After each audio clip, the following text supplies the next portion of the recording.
ഓർമ്മയുണ്ടോ ഈ suit case? നിനക്കൊന്നും ഓർമ്മ കാണില്ല. അന്ന് ഞാനൊരു സൂട്ട് കേസ് വാങ്ങിയപ്പോ അതിന്റെ പോലെ തന്നെ ഒന്ന് വാങ്ങിയെടുത്ത് നടന്നില്ല നീയ.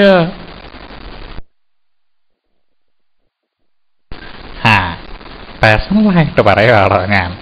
അന്ന് സുറുസി പറഞ്ഞപ്പോഴാ പ്രൊപ്പല്ലറൊക്കെ ഡിസൈൻ ചെയ്യാൻ ഒരു സോഫ്റ്റ്വെയർ ജോസ് പ്രശോഭ് കണ്ടുപിടിച്ച വിവരം ഞാൻ അറിഞ്ഞത്. I am came to know that. എന്റെ അമ്മി, ചമ്പക്കിളി ചുണ്ടൻ, കാവാലൻ ചുണ്ടെന്നൊക്കെ കേട്ടിട്ടുണ്ട്. അതുപോലത്തെ ആരെങ്കിലാണ് ഈ തത്തമ്മ ചുണ്ടൻ. മനോജ്, നിന്റെ ഉപമ എനിക്ക് ഭയങ്കരമായിട്ട് കിട്ടാൻ. എനിക്ക് നിങ്ങളെ കണ്ടപ്പോൾ പണ്ട് ആ ജോസ് പ്രശോഭിന്റെ കഥയാണ് ഓർമ്മ വരുന്നത്. അവൻ പ്രേമിച്ച് പിന്നെ ആരെങ്കിലും കെട്ടിക്കൊണ്ടുപോകും. അല്ല അവനെ മനസ്സിലായില്ലേ? നമ്മൾ ചവപ്പെട്ടി സാവുകൽ. കുഴപ്പമില്ല. പിന്നെ എല്ലാവരും യുവാനത്തോട് കയറിക്കോളി. അവനെ ജോസേ, അവന്റെ ചവപ്പെട്ടി സാവുകൽ ഇപ്പോഴും ഉണ്ടാ? കുഴപ്പമില്ല. പോട്ടെ, ബൈ ബൈ.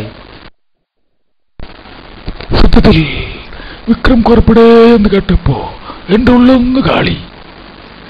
ഐഎസ്ക്കാരെ വർഷാവർഷം അടുപ്പിച്ച് വെച്ചെടുക്കുന്ന നിന്നെ പോലുള്ള മക്കൾക്ക് ഈ മനസ്സുണ്ടാക്കാൻ സെൻസുണ്ടാകണം, സെൻസിബിലിറ്റി ഉണ്ടാകണം. ഒരു കാര്യം മറന്നു, സെൻസിറ്റിവിറ്റി ഉണ്ടാകണം. ജോസ് പ്രശോഭ ഇപ്പൊ ഗ്യാസ് ഉണ്ടാ ഡയലോഗ് അടിക്കാൻ.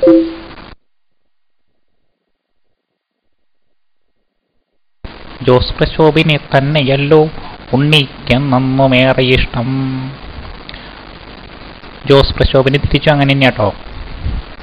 സിൻഡിലേറ്റിങ്ങും ഇംബ്രോഗ്ലിയും ചൂടുള്ള ഇംഗ്ലീഷ് കഥ പറയും.